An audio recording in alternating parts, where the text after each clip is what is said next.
December 17, 1944. The forest of Arden creaked under the weight of snow and war. The trees, stripped bare by winter, rang with distant artillery. Somewhere near Bastonia, a Sherman tank crouched behind a shallow ridge, its steel hull rattling against the bitter cold. Inside, 4 men perspired beneath layers of wool and fear. Their breath turned to mist. The main gun had already spat out 24 rounds that morning. The loader's arms ached. The gunner's nerves frayed with each squeeze of the trigger. But the real enemy wasn't the freezing wind or even the German panzers closing in.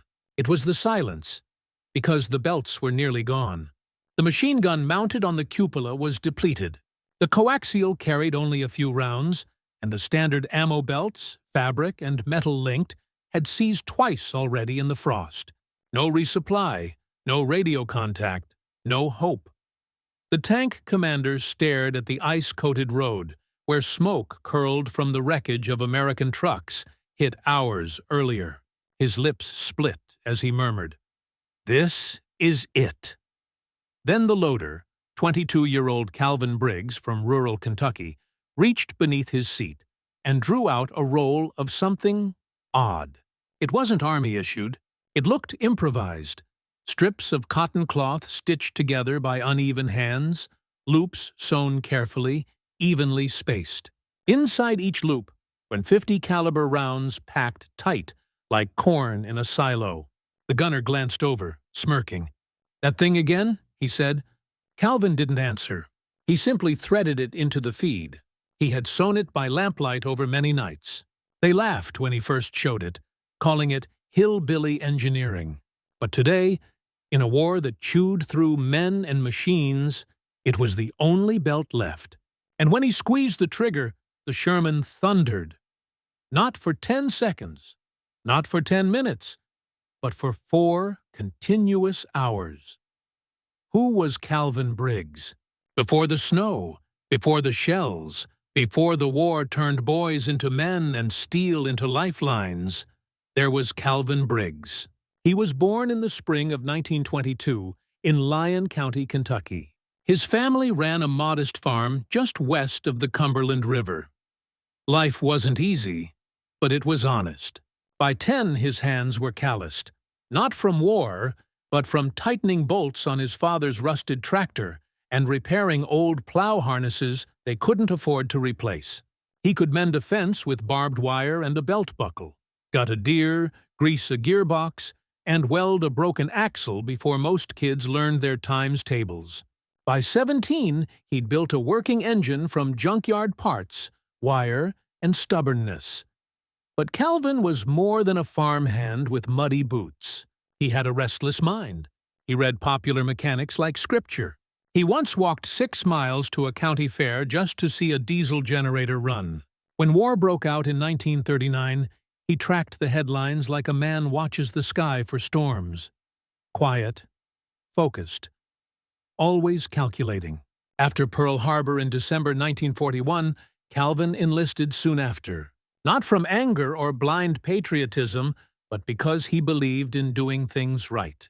To him, war was the ultimate machine. Terrible, loud, and unforgiving. If someone who understood how things worked could keep the gears turning, maybe a few more boys would return to their farms. Trained as a tank mechanic, he refused to stay in the rear. He volunteered as a loader in the field, insisting the best way to know what broke was to be there when it broke. Officers found him odd but reliable, reserved but not shy, always tinkering. In North Africa, he fashioned a boiler from old shells. In Sicily, he fixed a track with wine barrel bands. During the long push through France, when supply lines thinned and every nut and bolt mattered, Calvin became something of a legend, not for boasting, but for fixing what others wrote off. His most daring invention, however, came from boredom and necessity. Late in 1944, as winter bit and German counterattacks loomed, Calvin noticed a pattern. The standard fabric ammo belts feeding the Sherman's Browning guns jammed in the cold.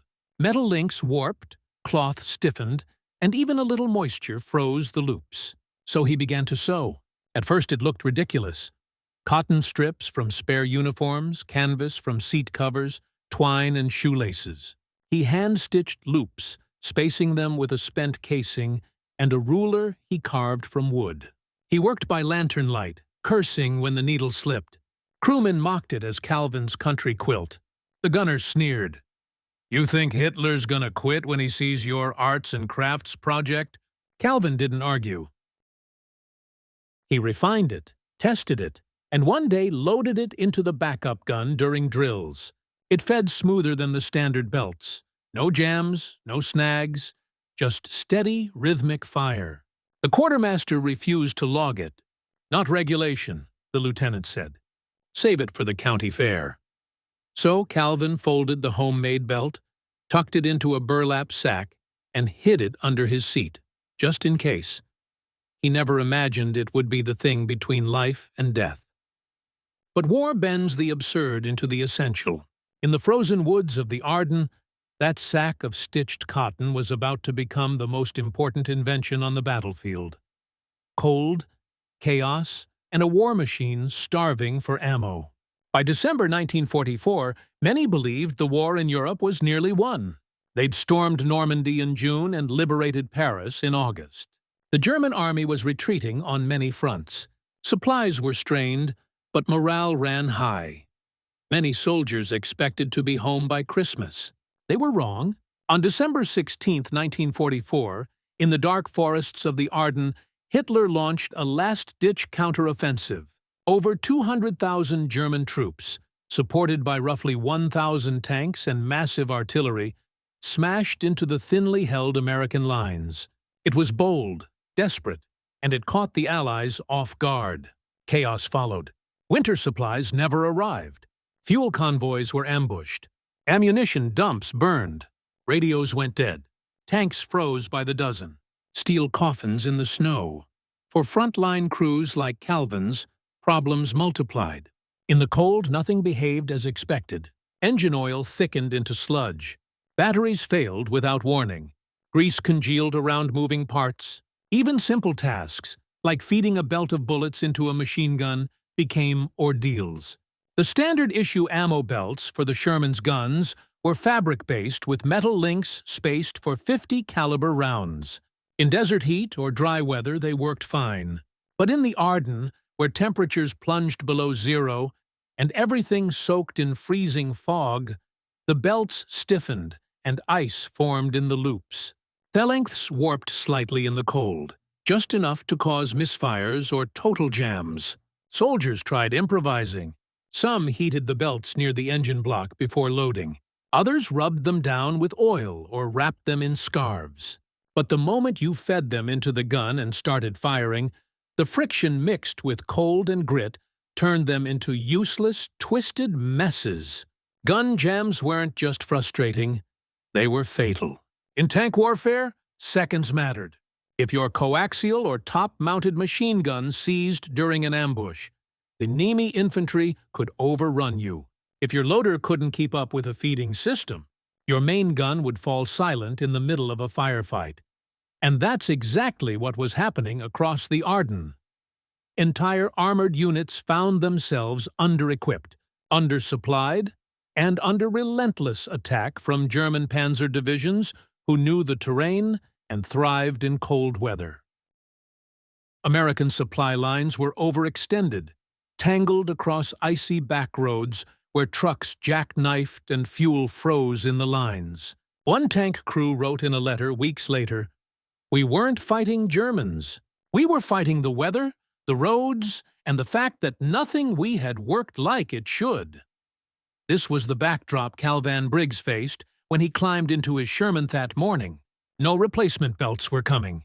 The resupply unit assigned to his battalion had been ambushed the night before. Rumor had it only 2 of the 8 trucks made it through. The others were burning somewhere near Malmedy. His tank call sign Lion Charlie 4 had less than 200 rounds of machine gun ammo. Half of it was in belts that had already jammed once before. The rest was loose, unlin, and unusable without proper rigging. Still, they rolled out because they had to, because no one else was left to hold the line in that sector. And as the sky grayed and the snow thickened, Calvin could feel it in his gut. The war wasn't about strategy anymore. It wasn't about generals or politics. It had become something brutally simple. Who could keep their machines running long enough to survive? And tucked beneath his seat, folded neatly in that burlap sack, was the thing everyone had mocked. The thing Noon had logged or approved or even looked at twice. A homemade ammo belt stitched by a farm boy with numb fingers and too much time on his hands.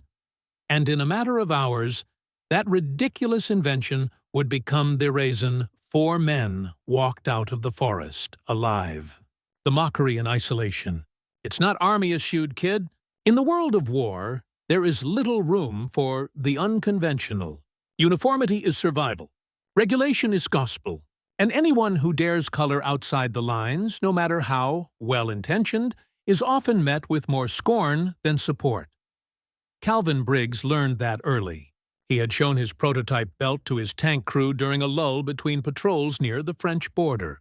They were parked in a muddy orchard, drinking bitter coffee from metal cups. The sky a dull smear of gray. Calvin, proud but quiet, held up the cloth band like a magician presenting his final act. It didn't look like much. Worn cotton loops carefully spaced, every inch handmade. The stitching was rough but solid, reinforced with doubled thread. Calvin had even rubbed the fabric with wax and grease to keep it flexible in the cold. The driver chuckled first. "What's that?" "A scarf for bullets." The gunner leaned forward, holding his cup of coffee like a priest with communion wine. "Briggs, what in God's name is this? You sewing for the Red Cross now?" Even the tank commander, Lieutenant Jarvis, a stern man from Ohio with a regulation buzz cut, raised an eyebrow. "Where'd you get the idea?" Calvin explained. The jamming, the frost, the seized belts. He talked about how the fabric absorbed moisture and stiffened in the cold. He told them about the hours he spent sewing, measuring spacing by hand, testing loops with dummy rounds. He was calm, precise, like a mechanic describing a misfiring engine. But the response wasn't interest. It was laughter. The commander shook his head. "It's not Army-issued, kid, and there's a reason for that." The gunner added, "Yeah, it's 'cause nobody wants to fire a machine gun with their grandma's oven mitt." Even when Calvin managed to show them how the rounds slid into the loops without resistance, how the belt coiled neatly without kinking, how it fed better than metal link chains, they didn't care. They weren't cruel, just tired, cynical. After months of battle, most men stuck to what they knew, what was familiar, even if it didn't work. That night, alone by the side of the tank, Calvin wiped down the belt with a rag and folded it gently into the burlap sack. He didn't argue, he didn't push. He never tried to prove himself again, but he didn't stop either. While others drank or played cards, he tested different cloth types, experimented with oil mixtures, adjusted the stitching to resist fraying. At one point, he even cut up an old duffel bag for sturdier loops. He became something of a quiet curiosity. The ammo belt guy, the running joke. If someone's gun jammed, they'd tease. Should have used one of Calvin's quilts. If the belts froze, someone might mutter, "Maybe we ought to give the boy his sewing kit back." And yet, something about it stuck. Because despite the mockery, no one ever threw his design away. They didn't use it, but they didn't toss it. There was a part of them deep down that hoped he might be right. It wasn't just the crew. The quartermaster refused to log his belts as official equipment. "We're not running a haberdashery," he said. "Get requisitioned gear or don't get anything at all."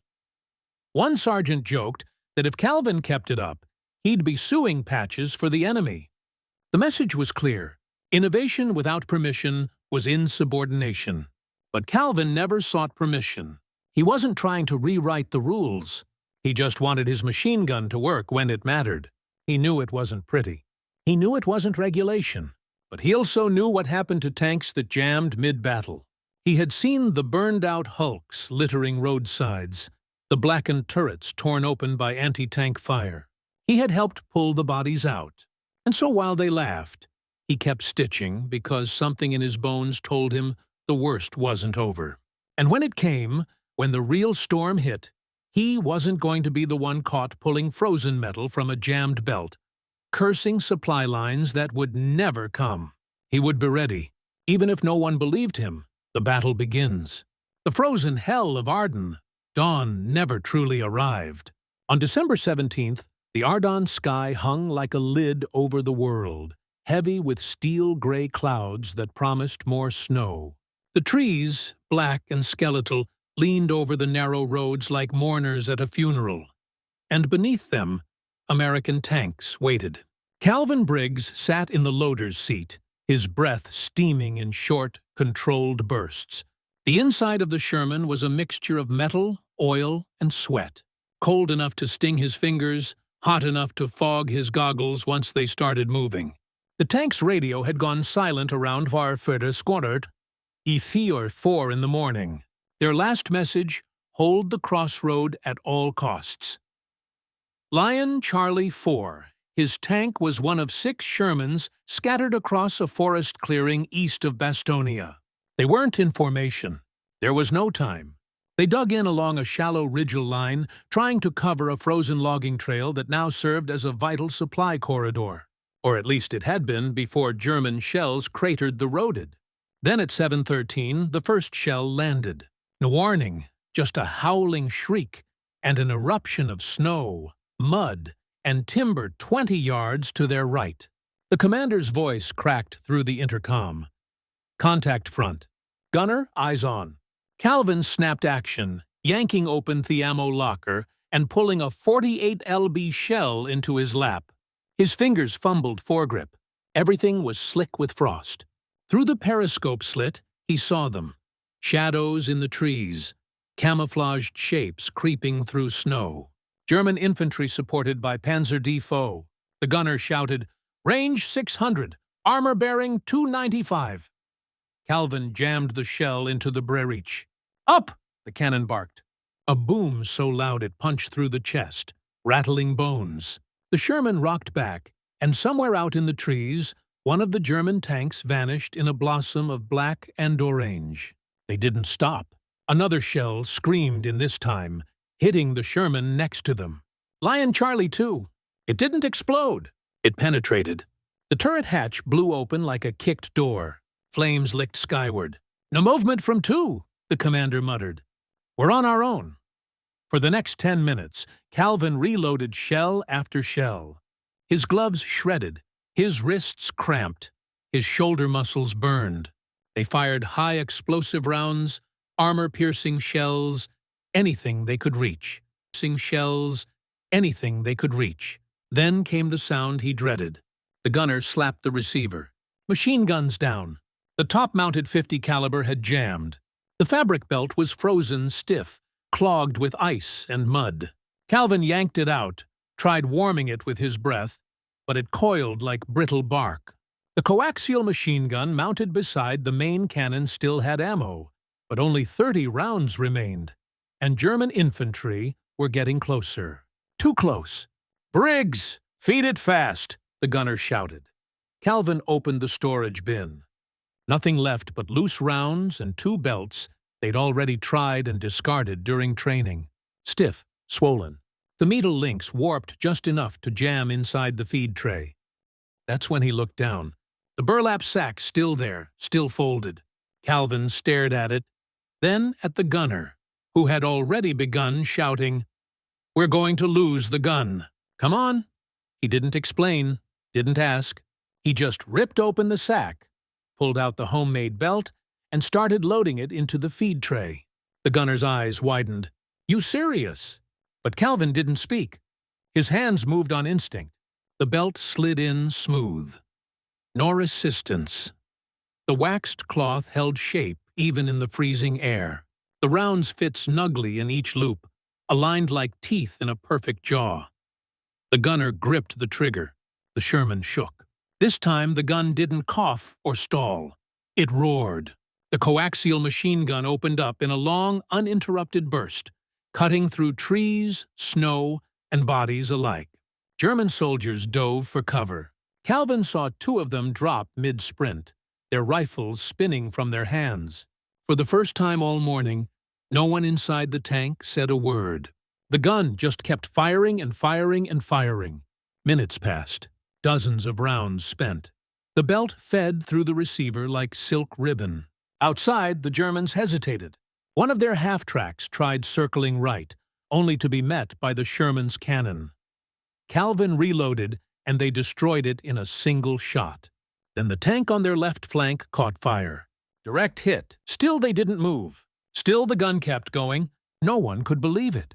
The homemade belt, mocked, dismissed, forgotten, was working better than anything they had ever used. "Jesus," the gunner muttered. "This thing feeds like a dream." Calvin didn't smile. He was already pulling the second belt from the sack. They weren't out of the woods. Far from it. But for the first time since the attack began, they weren't just surviving. They were fighting back. The men inside Lion Charlie 4 would later describe that hour as the longest, loudest, and most terrifying stretch of their lives. Shells landed so close they felt the heat inside the turret. Smoke crept through the vents. The walls trembled. Twice they thought the engine had died, but it held. And all the while, the machine gun never stopped. One belt, 4 hours, no jams. The risk and the turnaround. Keep feeding it. For the first few minutes, no one acknowledged it. The homemade ammo belt kept feeding. The gun kept firing. And the men inside the Sherman just operated like a single machine, each man doing his part, not questioning how or why it worked, just grateful that it did. But as the second hour ticked in, something changed. The gunner, Staff Sergeant Lewis Hall, leaned back between bursts, panting, his gloves dark with sweat. He looked at Calvin almost sheepishly. "You got another one of those things?" Calvin nodded. "Two more back pocket of the sack." Hall didn't hesitate. "Load it up. We're not stopping." Up in the commander's hatch, Lieutenant Jarvis barked into a dead radio, then down at Calvin. "That's your invention?" Calvin paused. "Yes, sir," Jarvis grunted. "Looks like you just saved our lives, Private." No sarcasm, no eye roll, just 5 words. And they hit Calvin harder than any explosion he'd heard that morning. Outside, the snow was red in patches. Steam hissed from the cracked hull of a nearby tank. The forest echoed with distant machine gun chatter and the occasional boom of distant artillery. But here, in this battered patch of ground, Lion Charlie 4 was still alive. Because of a cloth belt no one believed in. By the third hour, the other tanks had noticed. A Sherman to their right called over through signal flags, asking how they were still suppressing. Jarvis leaned out, held up the belt like a prize catch. The tank commander across the clearing just stared. 10 minutes later, a runner, a corporal with a bandaged leg, rushed through open ground, ducking fire, clutching a note. "Can you spare one belt?" Jarvis looked at Calvin. Calvin didn't hesitate. "Give them the second. I'll reload the third now." By now, the snow had melted in a wide radius around the Sherman's engine. Steam poured from the hatch. Shell casings filled the floor like brass puddles. Calvin's uniform was soaked through. His fingers were numb and blistered, but the belt fed smooth over and over. What began as a desperate gamble had become a quiet revolution. At some point, the joke stopped. No one called it Calvin's quilt anymore. No one laughed about sewing machines or farm boys with too much time on their hands. Instead, they asked how he made it, what material he used. Could he teach them? In that frozen patch of Belgium during one of the bloodiest surprise offensives of the war, a 22-year-old loader from Kentucky rewrote the rules of battlefield logistics, not with rank, not with orders, but with needle, thread, and sheer determination. And by the 4th hour, every man in that tank knew one thing. They weren't just fighting with a machine. They were fighting with an idea stitched together under candlelight. And for once, the Army wasn't laughing. The 4-hour miracle, the fire doesn't stop. By the 3rd hour of fighting, Lion Charlie 4 was the only Sherman still holding position on the ridge. Smoke curled from the engine vents. The barrel of the main cannon glowed faintly red from repeated fire.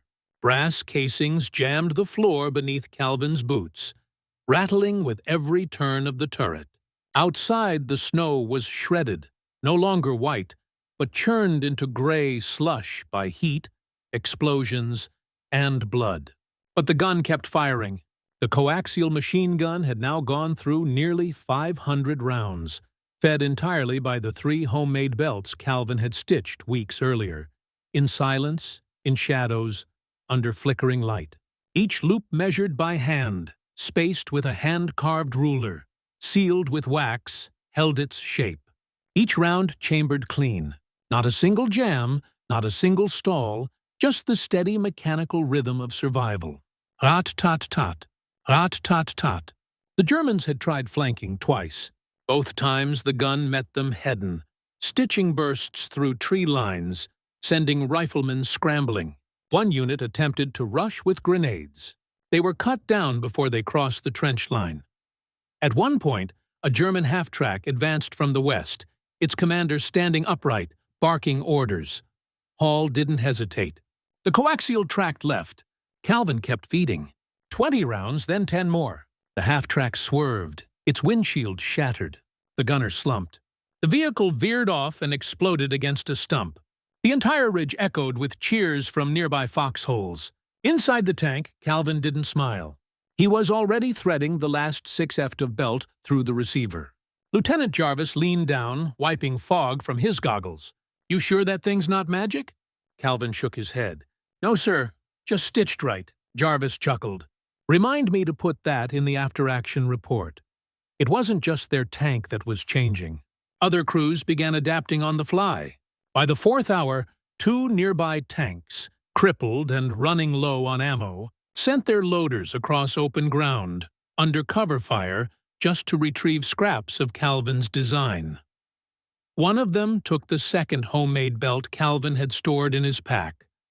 Another crew, desperately low, tried to mimic the structure using cotton from uniform sleeves and cut leather from satchels. They worked with sewing needles looted from medic kits and thread from torn sleeping bags because suddenly the Army's problem wasn't lack of courage, it was lack of cloth. And Calvin Briggs, once dismissed as the quiet mechanic with a farm boy hobby, was now the unspoken key to an entire defensive line. Then the artillery stopped. No more shells fell. The German fire slackened. Their pushes became lighter, shorter, less coordinated. Smoke drifted through the trees in long, ghostly lines. Bodies littered the snowdrifts. The counterattack had hit a wall, and it was built from steel, sweat, and one stitched-together belt of cloth and hope. When the fighting finally died down after 4 hours of relentless pressure, Lion Charlie 4 was still upright, scorched, dented, but intact. Inside, the men sat in stunned silence, breathing in steam and smoke, blinking through the haze of powder and sweat. The coaxial's barrel was blackened, almost too hot to touch. But the feed tray, still clean, still cycling. Paul set down the last casing. His voice, "That thing, it never quit." Calvin looked at his hands, burned, raw, the fingertips bloodied where the cloth loops had scraped his skin with each reload. He didn't feel heroic. He felt empty, exhausted, but also for the first time since stepping onto European soil, understood. Understood that what he'd made wasn't just clever, it was needed. In a war powered by mass production, by factory lines and endless crates stamped with serial numbers, Calvin had done the unthinkable. He had built something by hand that outperformed the war machine. And that miracle, that humble hand-stitched belt, had kept death outside their hatch for 4 straight hours. "Where did you learn to do this?" The silence that followed the battle was louder than the gunfire.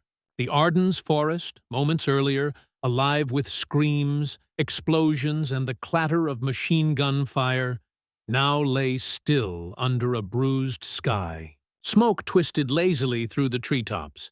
Trees had been split down the middle. Craters steamed with heat. Blood ran black in the snow. Inside Lion Charlie 4, the crew sat motionless. Not because they were unharmed, but because they were alive. Lieutenant Jarvis was the first to break the silence. He climbed halfway out of the hatch, looked over the ridge, then dropped back down into the turret. He turned to Calvin. What was that thing made of again? Calvin cleared his throat, voice dry as sandpaper. Cotton strips, wax, some stitching from a seat harness. Jarvis blinked. And it never jammed? No, sir, not once. The lieutenant reached for his notebook, opened to a blank page, and began writing. Not a reprimand, not a warning, an entry, a record.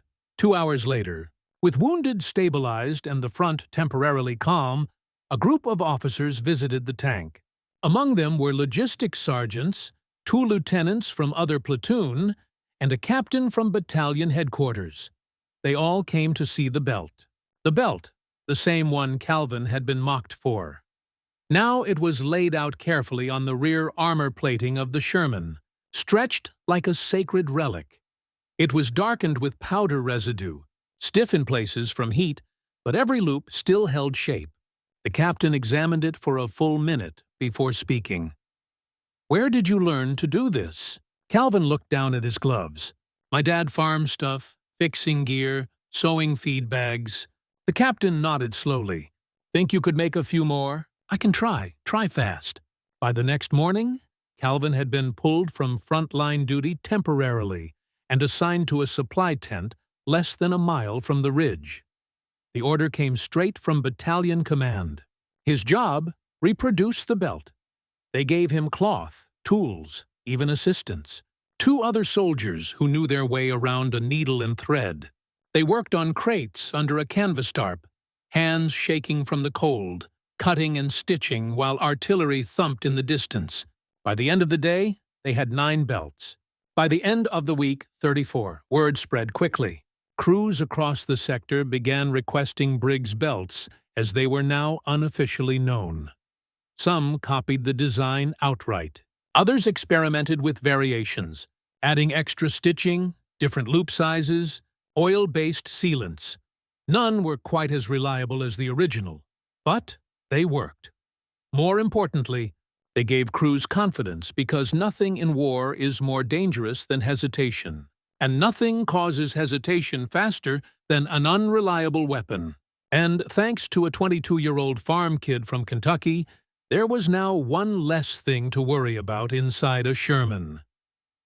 Calvin never gave speeches. He never asked for credit, but every time another loader came by to ask, "How'd you make this feed so smooth?" he'd kneel beside them, lay out the strip of cotton, and explain patiently, precisely, humbly. He didn't teach invention. He taught pride in doing something right, no matter how small. And for the men around him who'd once loafed, who'd once dismissed him as a hobbyist with too much time on his hands, that quiet skill became something sacred. Because in a war filled with chaos, uncertainty, and machines that broke too often, Calvin Briggs had made something that held, something they could count on. What happened after the war? The war ended 5 months later. On May 8, 1945, Germany surrendered. Victory in Europe Day. Streets flooded with celebration from London to New York. Soldiers wept, kissed strangers, raised toasts. But in a quiet field hospital near Liege, Belgium, Calvin Briggs didn't celebrate. He slept for the first time in days.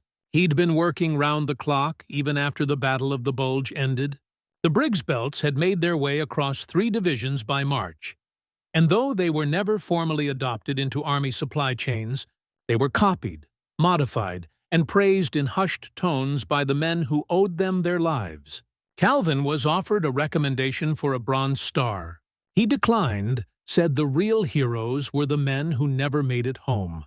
When he returned to Kentucky later that year, the farm was still standing, but barely. His father had passed during the war. His younger brother, too young to enlist, had done his best to keep the place running. Calvin returned to the life he'd always known. He repaired tractors, welded fences, and married a local schoolteacher named June. Together, they raised 2 children. He never boasted, never displayed medals, never talked about what he'd done. Most of his neighbors had no idea he'd even served, much less that he'd helped shift the course of one of the fiercest battles of the war with nothing more than fabric, oil, and determination.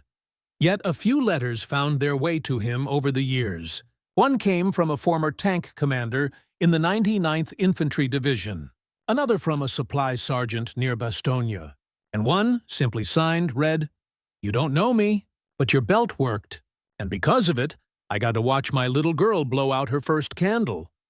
Calvin didn't answer most of them. He didn't have to. He hadn't built that belt for praise or thanks. He built it because something was broken, and he couldn't bear to leave it that way. As the decades rolled by, he opened a small garage on the edge of town.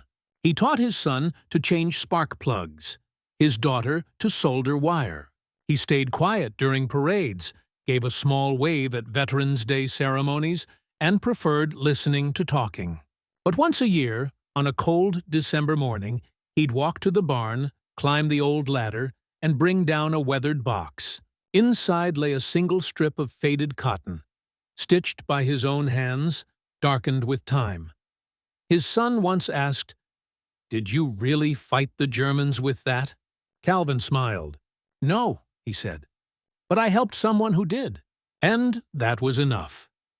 He passed away in 1989, peacefully in his sleep, after fixing the same tractor he and his father had worked on before the war. No monument bears his name, no textbook mentions his story. But ask any man who fought in the Ardennes that winter, and some might recall a Sherman tank, a machine gun that never jammed, and a quiet soldier who sewed life into a belt while the world fell apart. War is often remembered in statistics. 16 million Americans served.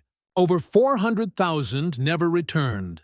Thousands of tanks rolled across Europe. Millions of shells fired. Billions of dollars spent.